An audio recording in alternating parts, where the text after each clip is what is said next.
And so the Brooklyn Dodgers had rung the curtain down for 1957. And for the city of Brooklyn, New York, it was indeed the end.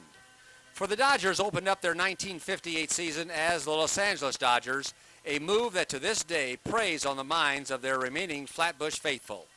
But time and change indeed march on. Vin Scully and Jerry Doggett accompanied the Dodgers to Los Angeles and immediately endeared themselves to the city of angels. Dodgers. We have some extra time on this presentation and we intend to use it. After the Dodgers' very successful 1959 season, a highlight record was produced, narrated by Ira Cook and Steve Bailey. Included was the night Sandy Koufax struck out 18 batters, which brings up an interesting piece of trivia. Who was the last man to throw a pitch in a Brooklyn Dodger uniform? As you just heard, Sandy Koufax is the answer, and the pitch, strike three. Now, back to Vin Scully. Big bouncer over the mound, over second base. Up with it is Mantilla, throws low and wild. Hodges scores, we go to Chicago. The date, September 29th, 1959. At precisely 5 minutes and 55 seconds after 5 o'clock Pacific Standard Time, Gil Hodges touched home plate, and the fabulous Los Angeles Dodgers had won the National League pennant. Never in the history of baseball had a team finished seventh one year and come back to win the championship the following season. To trace the story of the Cinderella Dodgers, the starting point would be April the 18th, 1958. Good afternoon, everybody. This is Vin Scully speaking to you from the Los Angeles Coliseum as opening day has finally come to Southern California. After spending more than half a century in Brooklyn, the Dodgers came west to settle in Los Angeles. Over 78,000 fans were on hand to see history in the making. The first major league game ever played in Southern California. Carl Erskine threw the first official pitch, and the Los Angeles Dodgers began what proved to be a dismal season. The team finished in seventh place, although the novelty of Major League Baseball drew over 1,800,000 fans into the huge Coliseum. You know, when the Dodgers started the 1959 season, most of the experts figured they'd wind up about fifth, at least no better than fourth.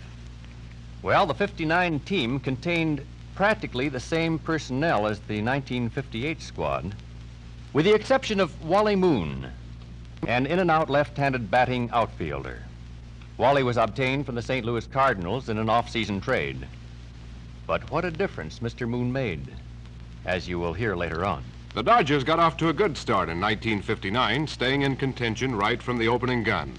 Shortly after the season began, May the 3rd, 1959, President Walter O'Malley staged Roy Campanella Night at the Coliseum. The world champion New York Yankees came to town to play the Dodgers in an exhibition game, with all proceeds going to help Roy in his fight to recover from a serious automobile accident which had left him paralyzed. Los Angeles fans responded to this great cause in such fantastic numbers that 93,103 paid their way into the Coliseum, making this the largest crowd in history to watch a professional baseball game. It was one of the most dramatic moments in sports when Roy was wheeled out on the field and surrounded by civic and baseball dignitaries, and Yankee and Dodger ball players spoke to the huge gathering. I want to thank each and every one of you from the bottom of my heart. This is something that I'll never forget as long as I live. I'd like to thank the Yankees, the players, Mr. Bill Webb, Mr. Dan Topping, for having their ball club participate in this game. I'd like to thank Mr. O'Malley and all of my Dodger teammates. It's a wonderful tribute, and I thank God that I'm here living to be able to see it. Thanks a million. Before the first pitch, the 93,000-plus Coliseum fans gave Roy Campanella their personal salute. This is the way Vin Scully described it. Friends, right now, the Yankees have been asked to leave the field, and the Dodgers are not out on the field. For right now, the Coliseum, all of the lights will be turned out as Pee Wee Reese wheels the chair that holds Roy Campanella across the first base foul line and heads him towards the pitcher's mound. The lights are going out. This final tribute to Roy Campanella. The lights will be lowered, and everyone at the ballpark, 93,000 people, are asked in silent tribute to light a match to Roy Campanella. And we would like to think that as 93,000 people light the match, there would be 93,000 prayers for a great man. The lights now are starting to come out like thousands and thousands of fireflies, starting deep in center field, slithering around to left, and slowly the entire ballpark lighting up with individual lights. And Roy Campanella, as the years go back, standing off to the right is Pee Wee Reese. 3, everybody light up. Sea of lights at the Coliseum, perhaps the most beautiful and dramatic moment in the history of sports. Let there be a prayer for every light.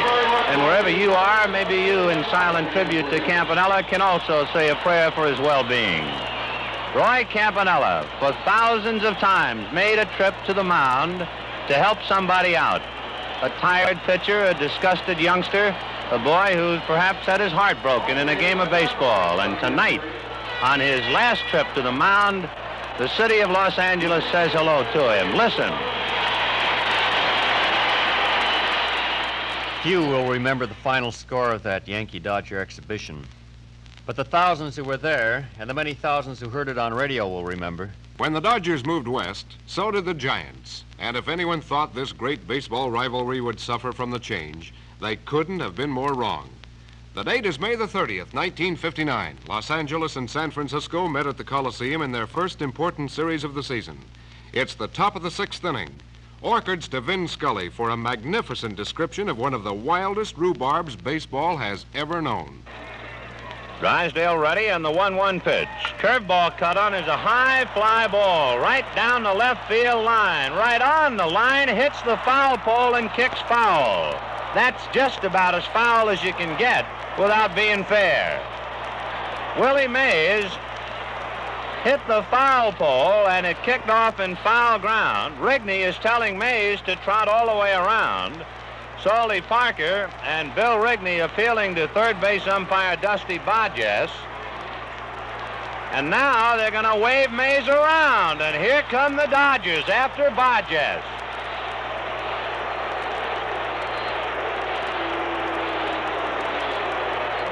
If you know the Coliseum at all, and you know the girder that supports the screen right down the left field line, Willie Mays hit a fly ball that actually hit that girder and then kicked off into foul territory.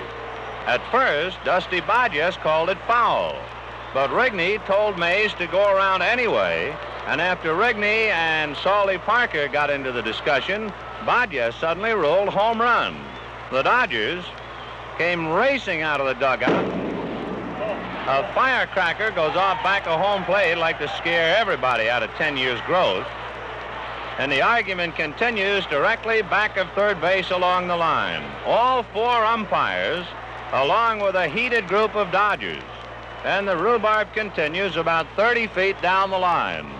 So Willie Mays, who is normally causing a lot of noise either at the Coliseum or Seal Stadium, has now really set off a bomb here at the Coliseum. When you look at that girder down the left field line, there are many cables and wires that make it a very tough spot to look at. No doubt the Dodger contention is that the ball hit one of the wires to make it foul. But Bodges is now sticking to his guns. Drysdale is so mad he almost kicked 20 feet of the Coliseum out of the park. Gil Hodges right now is jaw to jaw with Dusty Bodges. Gil pointing first with his left hand, then with his right hand.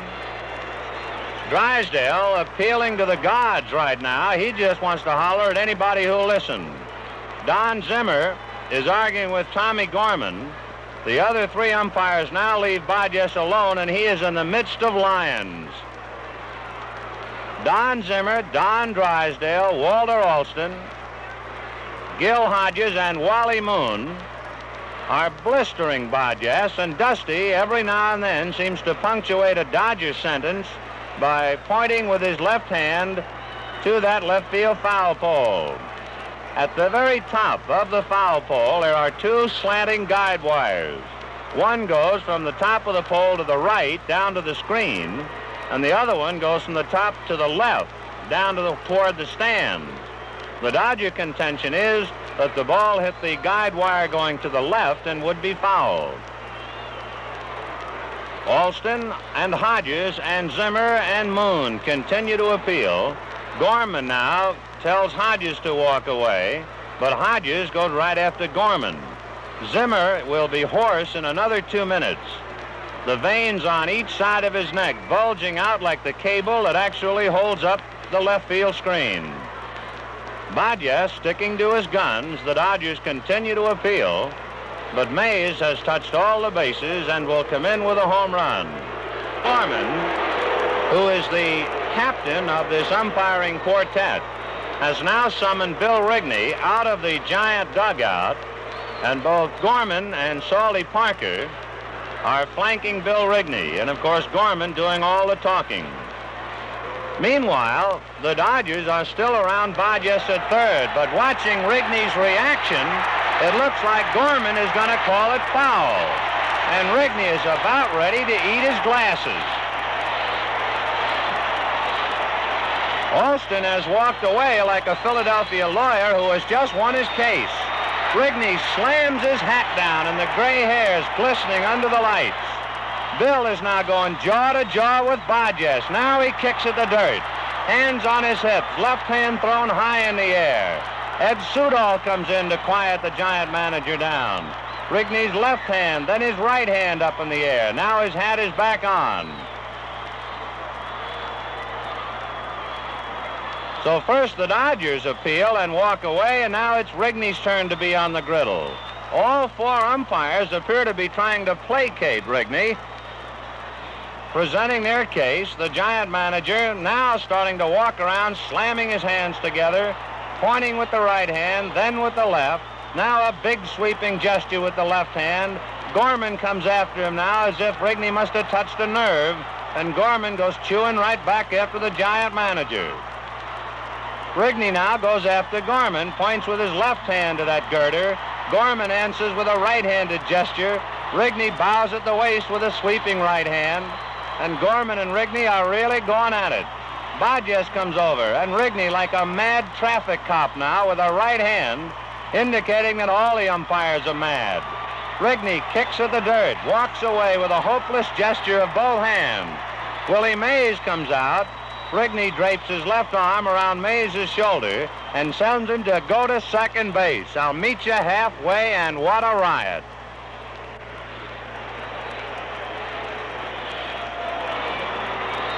First it was ruled foul. Then it was ruled fair.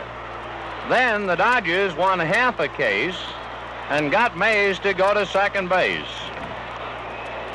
As soon as we get the ground rules on this particular play off the back of a batting card, we can pass them along. Willie Mays hits the loudest double ever heard in Southern California, or in the United States for that matter. Wrigley now comes to argue with the plate umpire, Ed Sudol.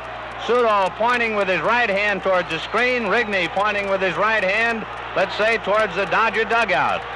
Now Salty Parker comes down, and it's Wrigley with his head just jerking a mile a minute, and now Sudol wants to talk to third base umpire Dusty Bodges.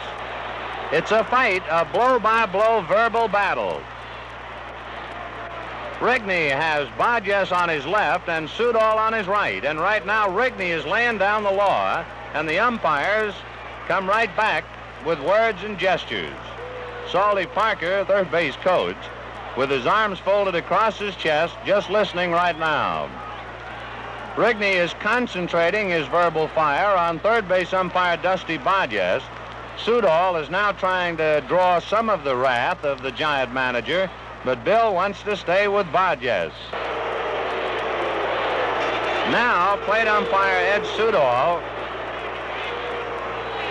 has hollered up to the press box that the Giants will play the ball game under protest, and it must be announced to the crowd. Listen, here comes the announcement. Manager Bill Wrigley is playing the game under protest. San Francisco manager Bill Wrigley quickly forgot his protest because Sad Sam Jones pitched a one-hit 2-0 shutout. On August 31st, 82,794 fans came to the Coliseum to see the Giants in their final appearance of the year in Los Angeles. Little did they realize that baseball history was to be made that night, and a young left-hander named Sandy Koufax would attain baseball immortality. Koufax has struck out 15 San Francisco batters through 8 innings. He had to strike out the side in the top of the ninth to set a new National League record and tie the all-time Major League record. It'll be Eddie Bressu, the shortstop, then Danny O'Connell, and we'll see about Sanford's spot. No one throwing in the Giant bullpen. Bressu this evening has popped to short, fouled out, and struck out, batting .255. It's a 2-2 tie, and Sandy Koufax, who came within a whisker, I believe, of coming out of the ball game, is now in it again. Sandy checking signs with Roseboro. Now nods in agreement, goes to his windup and delivers. Curveball for a strike. Sandy has struck out 15. He has numbered every Giant in his strikeouts. The strike one pitch to Bressu, fastball fouled away, 0-2. We'll repeat that note on Koufax we gave you earlier in the 8th inning. Sandy, his last time out, struck out 13 Phils. Tonight he has struck out 15 Giants, a total of 28 strikeouts in 2 games. That sets a new National League record and ties Bob Feller's all-time record. Curveball cut on and missed. He's all by himself. Sandy Koufax has now established a Major League record. And boy, that's something to go above the name Bob Feller in strikeouts. He has struck out 29 men in his last 2 games, 16 tonight. One out, here's Danny O'Connell. Walked, struck out, and doubled. Danny batting .244. Koufax's first pitch, a fastball for a strike. Koufax looks in to get his sign from Roseboro. The strike one pitch, curveball cut on and missed, 0-2. This crowd is screaming to the skies. The strike two pitch, fastball got him looking.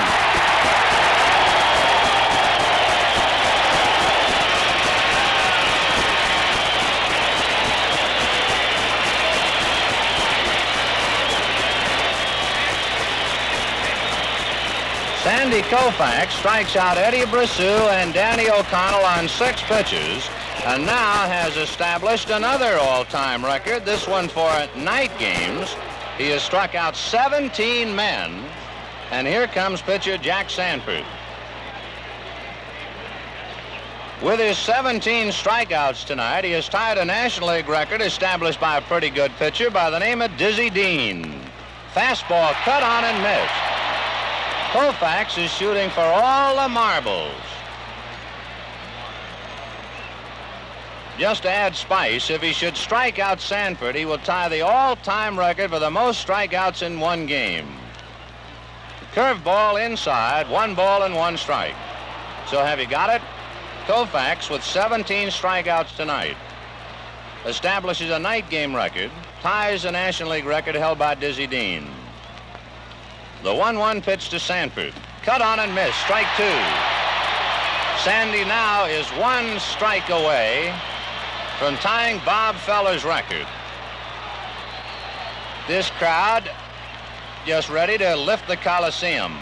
The 1-2 pitch. Fastball got him swinging.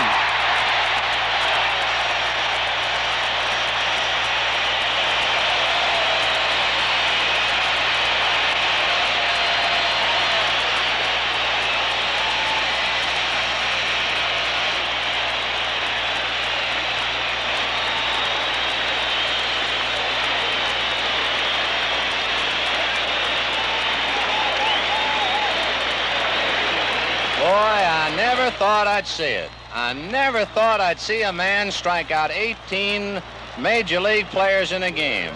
And Sandy Koufax did it. The end of 8.5 innings of play, it's a 2-2 tie. Koufax had set the record, but he had not won the ball game. In the bottom of the ninth, Sandy got a single and moved to second on a sacrifice. Jim Gilliam was given an intentional walk.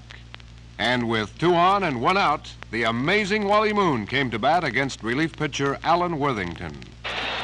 Wally Moon, hitting .301, has struck out twice, bounced out, and walked.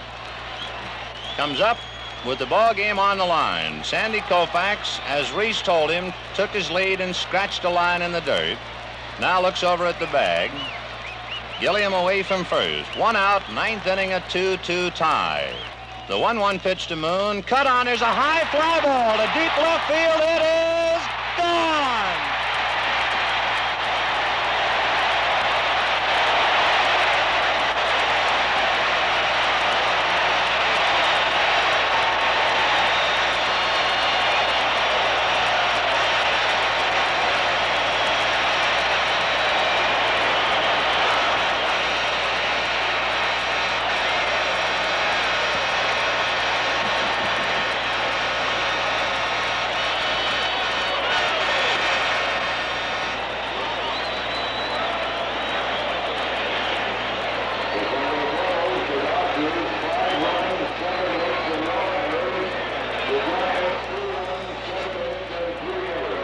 Wally Moon just hit a home run over the left field screen. 82,000 people have gone wild.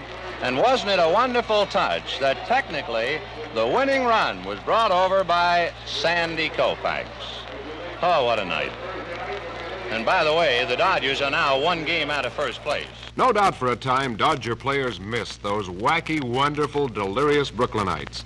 But it didn't take long for them to discover a pretty fantastic species of Dodger fan in Los Angeles. The mad mobs who gathered at the Coliseum weren't content to just watch the game. They had a listen, too, and they came to the ballpark in droves with portables and transistor radios. On the night of September the 11th, the Dodgers were playing the Pirates at twilight doubleheader. The Giants were in San Francisco for a single game with the Phillies. By the way, we have direct control to Seal Stadium now in San Francisco. Jackie Brandt was the first man up in the bottom of the 9th inning as a pinch hitter for the Giants, and Brandt popped up. So there's 1 out in the bottom of the 9th inning. Willie Mays is up in the bottom of the 9th inning. He has just popped up. So there are 2 outs in the bottom of the 9th inning at Seal Stadium. Philadelphia leading 1-0. Willie McCovey is up at the plate at Seal Stadium with 2 out in the 9th inning, and Philadelphia leading 1-0. So Robin Roberts has already disposed of Jackie Brandt, the pinch hitter, and the always dangerous Willie Mays. As soon as we get a report about Willie McCovey up at the plate, you shall have it. So the Giants have 1 out left to them. Strike 1 on Willie McCovey up there at San Francisco. We'll try and follow that one for you. Ron Fairley is in center field. Wally Moon is now in left, and Carl Furillo is in right. We have direct wire now to San Francisco. The count to Willie McCovey, 1 ball and 1 strike. 2 out, bottom of the 9th, 1-0 Philadelphia. We're in the 6th inning, 3-0 Dodgers. Green fouls it away, 0-1. Well, we're doing 2 ball games almost simultaneously. Next pitch missed to McCovey, and the count 2 balls and 1 strike to Willie McCovey. Sherry getting a sign from Fred Green. The right-hander delivers 2-1. The pitch fouled away, 2-2.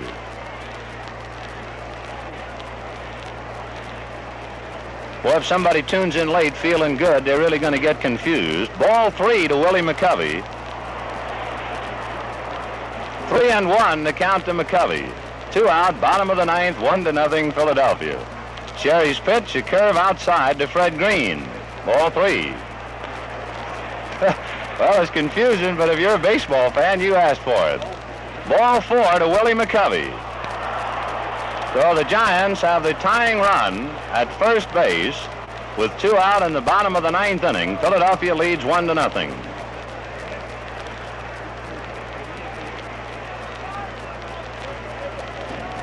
Here's the pitch to Fred Green, cut on and missed. Strike 3. Larry Sherry has reached a career high of 9 strikeouts. 1 out, here's Bob Skinner. The batter for the Giants with 2 out in the 9th inning is Orlando Cepeda. Willie McCovey is at first, and the crowd here at the Coliseum, many of them with transistors and the U's and the R's really whirling around the saucer. We'll try and keep you right up to every pitch. Bob Skinner, the batter. Sherry's curve, a strike, 0-1.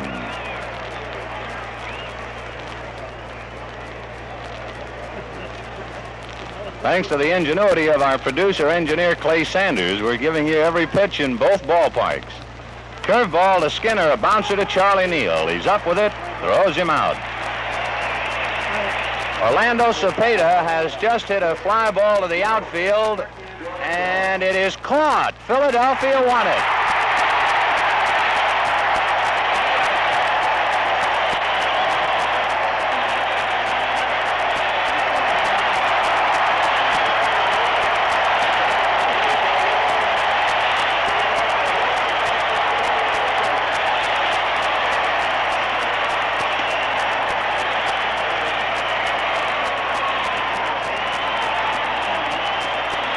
Boy, don't we have fun.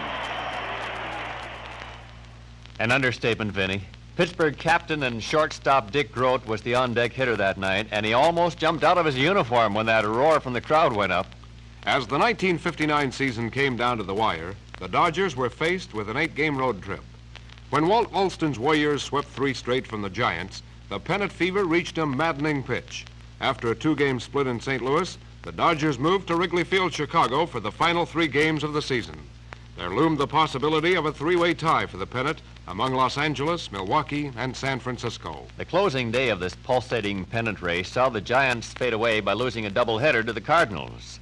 The Braves and the Dodgers won their final games and wound up in a flat-footed tie. For the 3rd time in National League history, the pennant was to be decided by a best 2 out of 3 game playoff.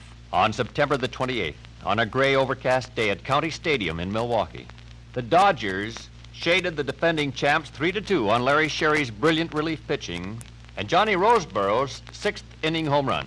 Tuesday, September 29th, the playoff moved to Memorial Coliseum.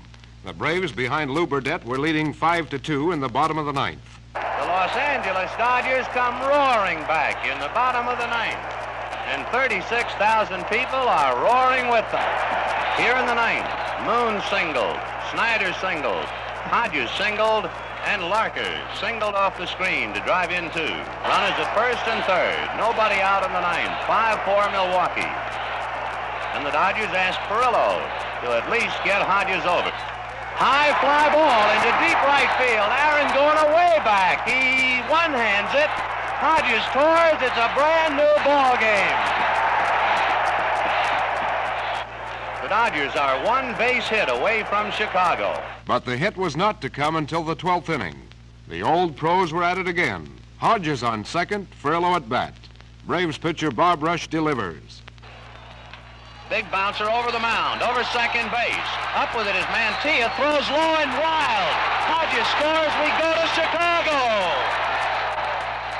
The Cinderella team of the National League, for the first time in history, a 7th-place club has come back to win the pennant the following year, and it had to be the Dodgers. In their 3rd playoff, they finally win one and go into the series. It went as a base hit for Perillo and an error. And the crowd going wild as the fairy tale has come true. The Los Angeles Dodgers have won the National League pennant for 1959. One of the more unbelievable stories in the wild and wacky world of baseball. Perillo hit a bouncer to Mantilla, who threw late to first. It was a base hit, but his throw was in the dirt and got away from Torrey. Mantilla got the error, and the Dodgers got the National League pennant. So our suitcases that are down in the clubhouse are not there to idle out the night. They'll go on the plane, and the Dodgers will meet head-on with the Chicago White Sox on Thursday. Well, one of the truly great stories, and I am sure the oldest member of the Dodger family as far as playing is concerned is Pee Wee Reese. And I would bet you that for Pee Wee, this would be the most satisfying pennant of them all. That's the ball game. It took 4 hours and 10 minutes and seemed like an eternity. But the Dodgers win it 6-5. This is John Miley speaking. We hope that you have enjoyed this game. If you want to know more about other items that exist in the Miley collection, call 1-812-479-9143. We will look forward to talking with you and hope that you are pleased with our presentations.